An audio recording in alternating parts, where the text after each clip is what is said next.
FC Barcelona នឹងអវត្តមានកីឡាករសំខាន់ម្នាក់នេះទល់នឹង Inter Milan នៅជើងទី 2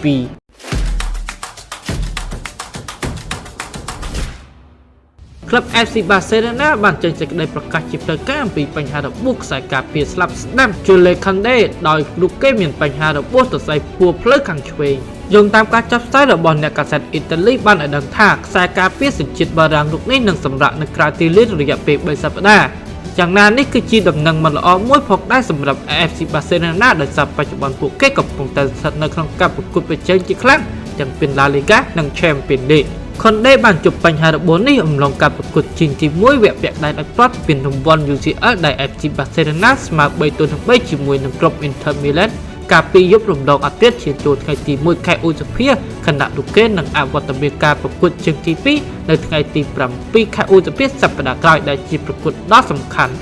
តើបងប្អូនយល់យ៉ាងណាដែរចំពោះការអវត្តមានកីឡាករខ្សែការពារស្លាប់ស្ដាំរបស់ FC Barcelona ដ៏សំខាន់ម្នាក់នេះតើបងប្អូនគិតថា FC Barcelona អាចចូលឈ្នះទៅលើក្រុម Inter Milan នៅជើងទី 2 នេះបានដែរឬទេអរគុណសម្រាប់ការតាមដានទស្សនាជួបគ្នានៅវីដេអូក្រោយ